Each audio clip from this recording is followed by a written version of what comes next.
Christmas Eve was supposed to be filled with family warmth, comfort, and a festive atmosphere. The aroma of roast turkey and delicious cinnamon pie filled the house. A decorated Christmas tree, adorned with twinkling lights and colorful ornaments, created a holiday mood. The family gathered around the table, exchanging joyful smiles and light-hearted banter.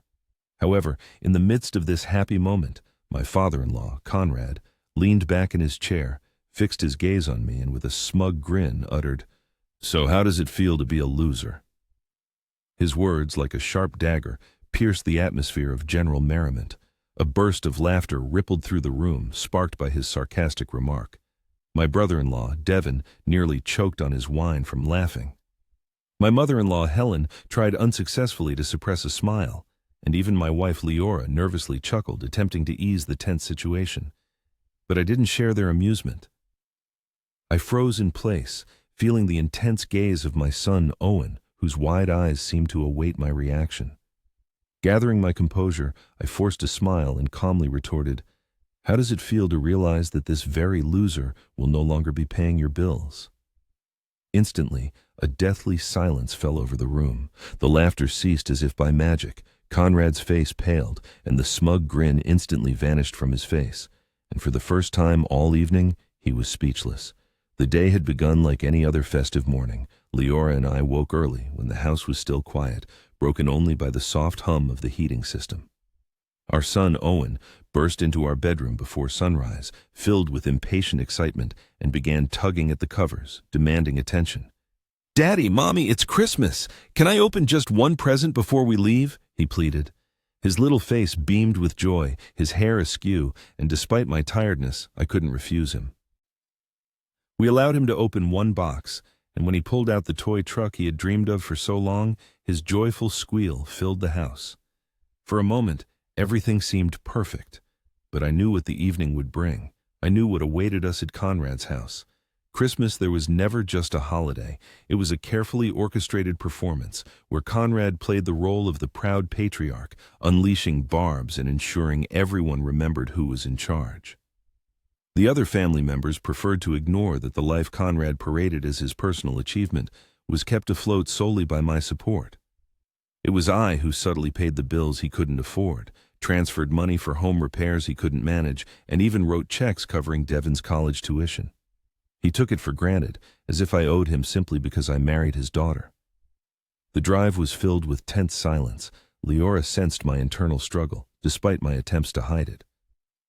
She reached across the console and gently squeezed my hand.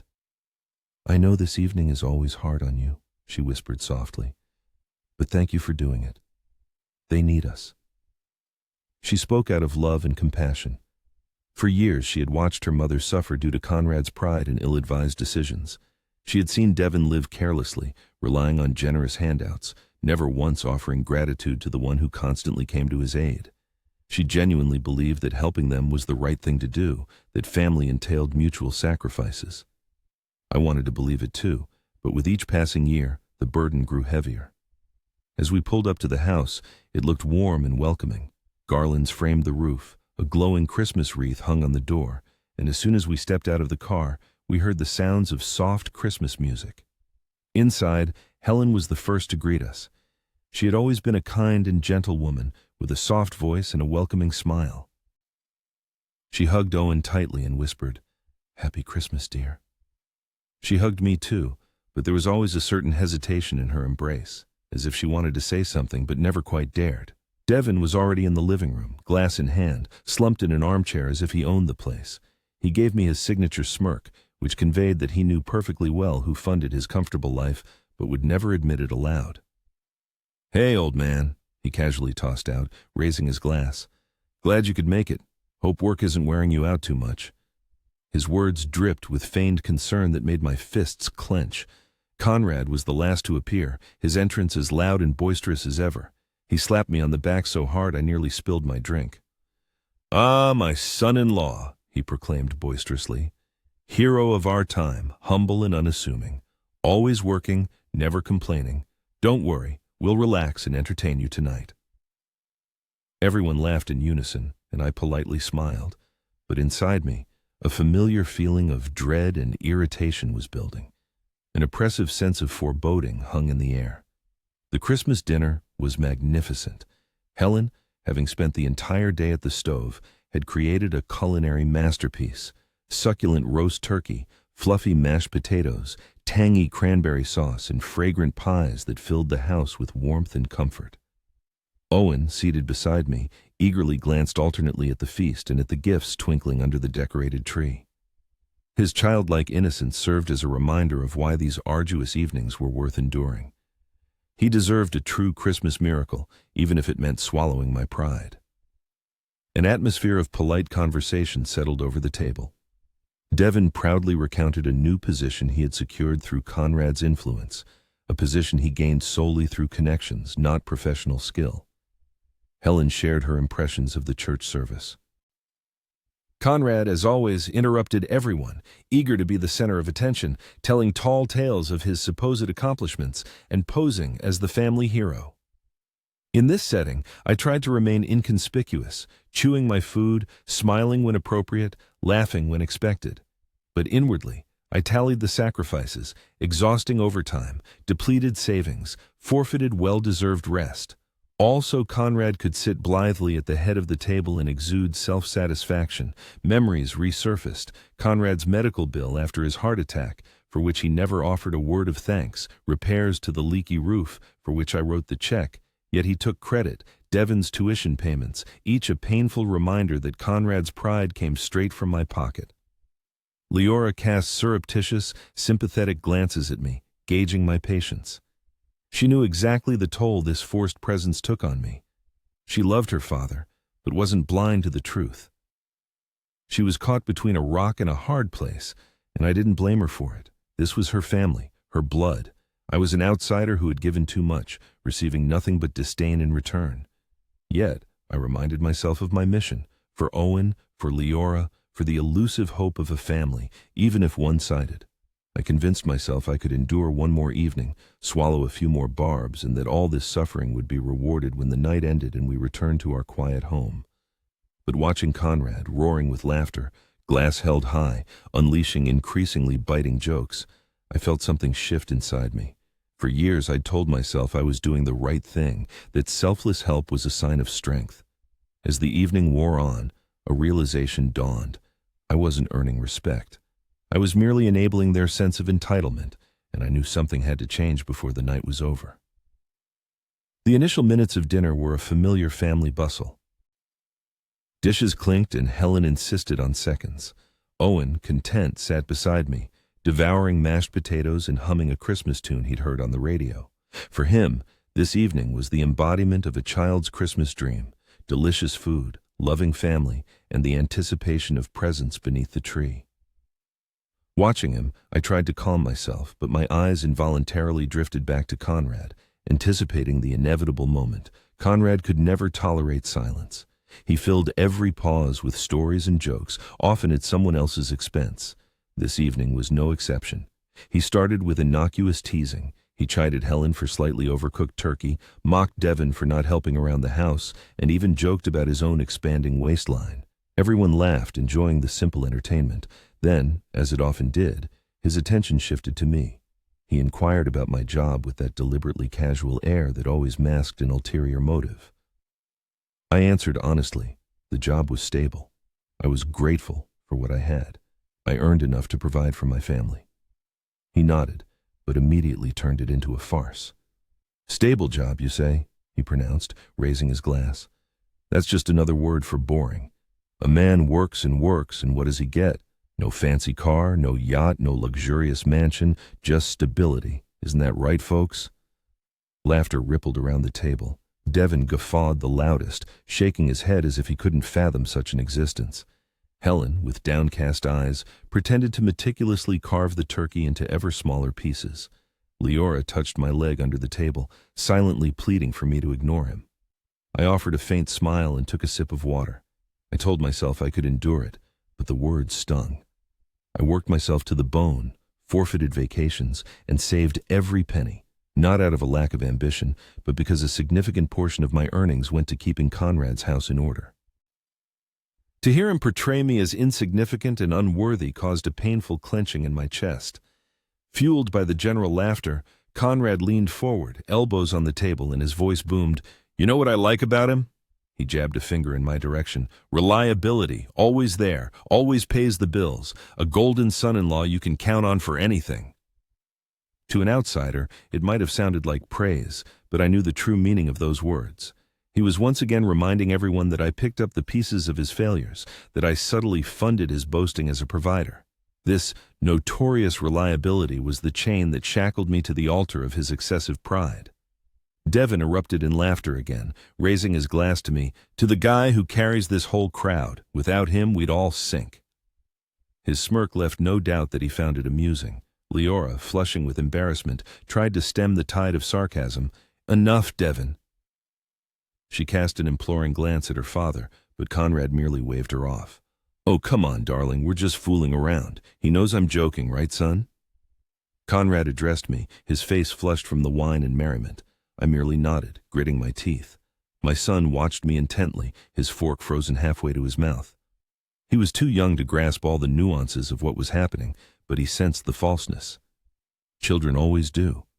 He saw his grandfather laughing at me, and he awaited my reaction. The laughter gradually subsided, and everyone returned to their plates, but Conrad wasn't finished. He never knew when to stop. Taking another sip of wine, he leaned back in his chair, crossed his arms over his chest, and smirked. "Well, tell me," he said loudly enough to capture everyone's attention again. "How does it feel to be a loser?" The word hit the table like a heavy stone. Loser. It echoed in my mind, sharp and painful. Devin burst out laughing. Helen covered her mouth with her hand, as if about to cough, but I saw the corners of her lips twitch. Even Leora chuckled nervously, not in agreement, but to break the oppressive silence. Only Owen sat still, his wide eyes fixed on me, his face uncharacteristically serious.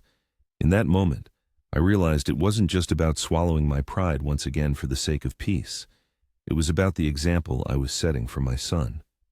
Was I teaching him that a man should silently endure humiliation, even if he supports the entire family? Or would I show him that respect must be earned and demanded at all costs? I swept my gaze across the table.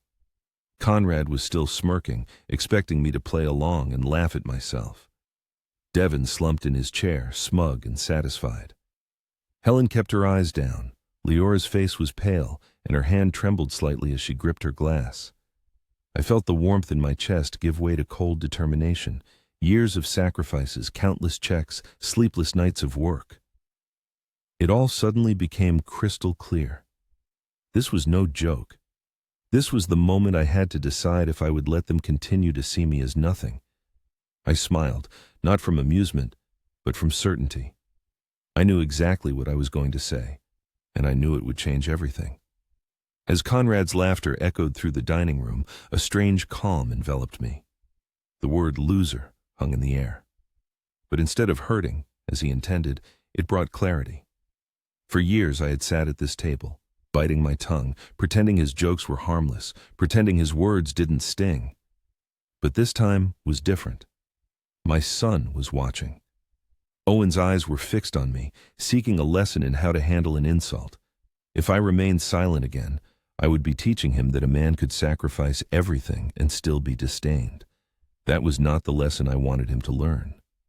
I slowly lowered my fork, careful not to make a sound. I met Conrad's gaze and held it, letting him know I wouldn't play along with his script. His smirk faltered slightly, as if he sensed I wasn't going to dance to his tune. For the first time in years, I felt something shift within me. I was no longer the silent benefactor, no longer the man who only gave and gave, receiving nothing but contempt in return. I was ready to reclaim my dignity. The decision solidified in my mind with a clarity I had never experienced before. I wouldn't raise my voice, I wouldn't lose my temper, I wouldn't give him the satisfaction of seeing me break. Instead, I would use the truth. The truth was more powerful than any insult.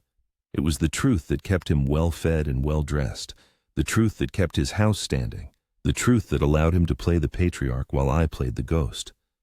But today, I was no longer going to be invisible. Leora was the first to sense the shift in me.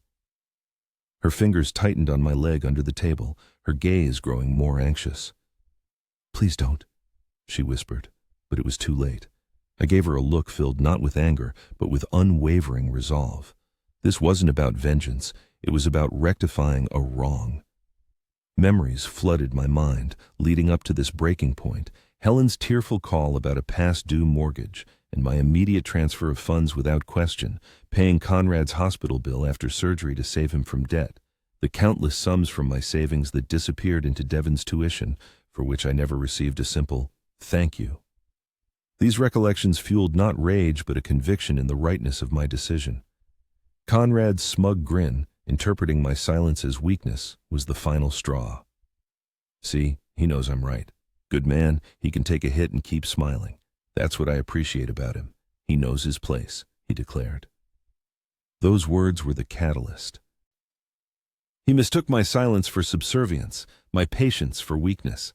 I leaned back in my chair and smiled, but it wasn't the usual mask of politeness. It was the smile of a man who had recognized his true worth. The sound of my clearing my throat broke the room's chatter. Silence fell. Devon froze, mouth half open. Helen looked up, and Owen put down his cutlery. All eyes were on me. Conrad leaned forward, anticipating a derogatory joke at my expense, eager to see me affirm his superiority before the family. But his expectations would not be met. In my mind, the words of truth he had never faced were forming clearly and confidently. I was about to open his eyes to the fact that I no longer intended to support him, that the lifeline he mocked was what kept him afloat. He thought he was exposing my weakness, but today I intended to expose his dependence. Leora whispered again, "Think about what you're doing." I gave a slight nod, my decision unwavering. This wasn't just about me, it was about freeing her from the burden of watching her husband be humiliated by those he supported. It was about sparing Owen from growing up in an atmosphere where kindness was perceived as weakness. I looked at my son. In his wide, innocent eyes, there was a glimmer of understanding that my words would forever be etched in his memory. He would remember not only my words, but my resilience, my steadfastness in the face of humiliation. This was my chance to show him the true meaning of strength. Turning to Conrad, I felt for the first time in my life that I stood above him. My voice didn't waver, my heart beat steadily, as if knowing I was exactly where I needed to be. "Conrad," I said calmly and evenly, "you want to know what it means to be a loser? I'll tell you. It means enduring your insults for years, while paying your bills, maintaining your home, and putting food on the table for your family. It means carrying a man who can't even offer a simple thank you." The room froze. Leora gasped softly. Helen's fork clinked against her plate. Devon straightened, his smirk gone. Owen's eyes widened. Conrad's smirk gave way first to a flush, then to pallor. But I wasn't done.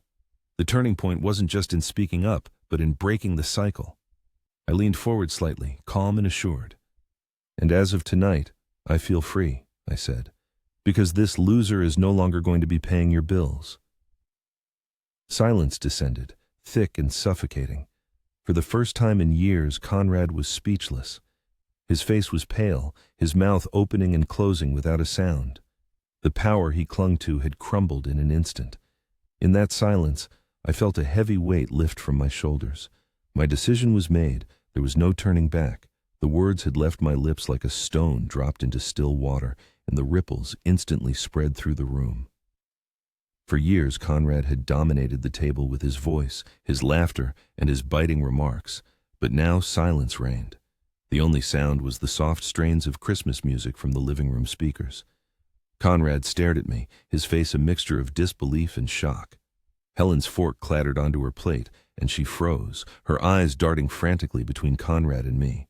Devon's smug smirk had vanished, and his glass slowly lowered to the table with a soft thud. Leora squeezed my hand under the table, her touch now conveying relief more than fear. My son Owen looked at me with wide eyes, and something new flickered within them, something I hadn't seen before. Pride. Conrad tried to diffuse the tension with a strained joke. "You're kidding, right?" He forced a chuckle, searching for reassurance in the eyes of those present, hoping for the familiar laughter, but only an oppressive silence met him. I shook my head. "I'm not kidding." My voice was steady and calm, yet louder than ever before, filling the room with an authoritative tone. I paid your mortgage, your medical bills, Devon's tuition. I covered repairs, groceries, and everything else you paraded as your achievements. And after all that, you sit here in front of my son and call me a loser? Devon visibly squirmed in his chair, his face flushed. Wait, you paid for my tuition? He asked, his voice laced with shock, his smug confidence evaporated. I looked directly into his eyes. Every semester. Did you think your father did? He never had that kind of money. It was through my efforts, the hours I spent at work while you carelessly enjoyed student life. Devon opened his mouth but couldn't utter a word. His gaze darted to his father, revealing clear disappointment. For the first time, he saw the true picture of his father's pride, a facade built on someone else's sacrifices. Helen cast her eyes down, her hands trembling as she crumpled her napkin. She had probably always known it subconsciously, but now, hearing the truth spoken aloud, her last illusions shattered. Tears welled in her eyes, born not just of shame, but of the realization that she had allowed her husband's arrogance to blind her to the truth. Conrad's face paled, his feigned bravado crumbling under the weight of my words. He tried to compose himself, a strained note entering his voice. You think you can sit here and shame me in front of my family?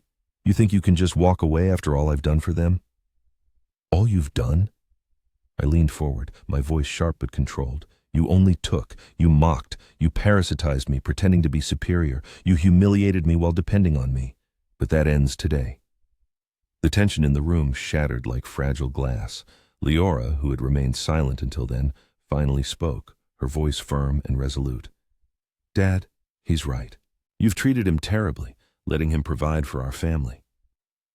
I've watched him work himself to exhaustion so you could play the proud father, and I stayed silent because I didn't want to upset you. But there's a limit to everything. Conrad turned to her, his face contorted with disbelief. Leora, you don't mean that. She met his gaze with the same resolve I had shown. I do mean it. I'm ashamed I didn't say it sooner. The weight of her words was even more crushing than mine. She was his daughter, his pride, his defender.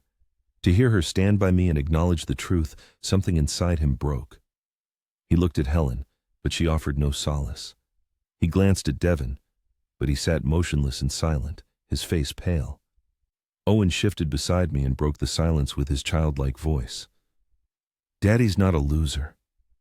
His words were simple and sincere, yet they carried more weight than anything said before.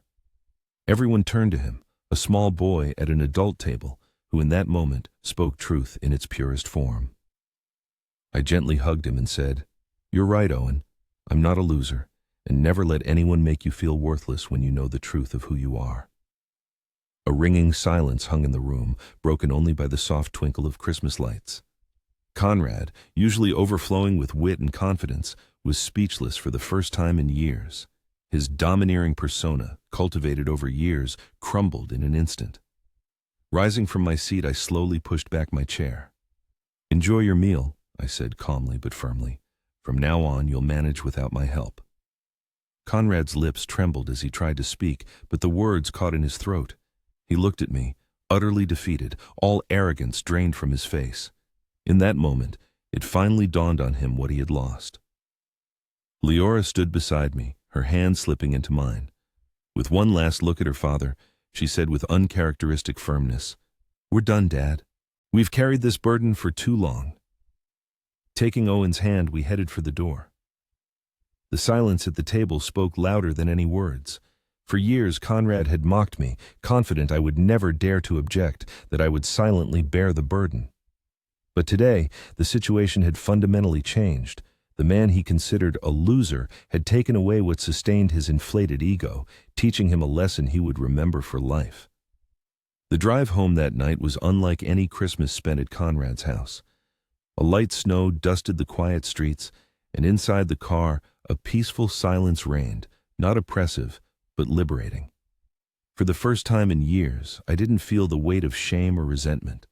Instead, a sense of quiet strength enveloped me, the kind that only comes when you do what you should have done long ago.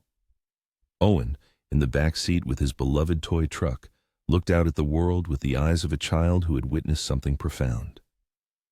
He might not have fully grasped the intricacies of financial dealings, the years of sacrifice, and the toxic atmosphere that had pervaded many dinners.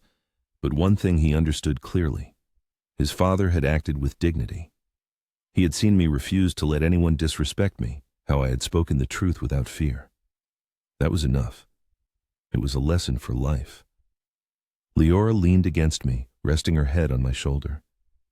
"I should have said something a long time ago," she whispered. "I let him humiliate you out of fear of losing my family. But tonight, you showed me that family isn't just about blood if it comes with humiliation. Family is about respect and honesty, and you gave us that tonight." Her words meant more to me than anything. For years, I had feared my silence would create a chasm between us, that she would begin to see me as her father tried to portray me, stable but uninteresting, reliable but insignificant. But this night proved she saw me for who I truly was, and she was proud of me. That pride meant everything. In the days that followed, the silence from Conrad's house was deafening. No calls, no messages, no apologies. Devin remained silent too, shamed by the truth of who had paid for his education. Helen sent Leora a brief message, not addressed to me, expressing hope that we could all move forward. There was no anger in their silence, just a stunned realization that their lifeline was gone. They were left to face the consequences of years of arrogance and entitlement. At first, doubts gnawed at me. I had always believed in helping others, and even after all the insults, cutting off support felt harsh. But then I recalled Conrad's gaze when he called me a loser. He truly believed it. Believed it enough to feel entitled to laugh about it in front of my wife and my son. That belief was only possible because I allowed him to exploit my kindness without demanding respect in return. By ending it, I wasn't punishing him. I was teaching him a lesson in the only way available. Dignity cannot be bought, and disrespect should not go unaddressed. What struck me most was the profound relief I felt. I had expected remorse, second thoughts. Instead, I experienced a surge of strength, self-assurance, and more quality time with my family. By no longer expending energy supporting someone who mocked me, I could focus on building the future I desired for Leora and Owen. I could finally use my resources and efforts to invest in us, rather than propping up someone else's pride. One day, a few days later, as we sat on the couch, Owen looked at me with serious eyes and said, "Daddy, you're not a loser. You're the strongest person I know." I hugged him tightly, a lump forming in my throat. In that moment, I understood that everything I had said at that table had mattered immensely. It wasn't just about reclaiming my dignity, it was about showing him an example of self-respect. Self-respect is the cornerstone of a dignified life, and sometimes that realization comes through painful experience. Looking back, it's clear that the conflict that erupted at the Christmas dinner table was merely the culmination of accumulated grievances and an imbalance in relationships. Years of sacrifices taken for granted and silence mistakenly interpreted as weakness had led to a boiling point. The decisive stand that evening became a turning point not only for the narrator himself, but for his entire family. This event radically changed Leora's perception of the narrator and was forever etched in Owen's memory, while forcing Conrad to confront his dependence. The lesson learned from this situation is simple yet profound.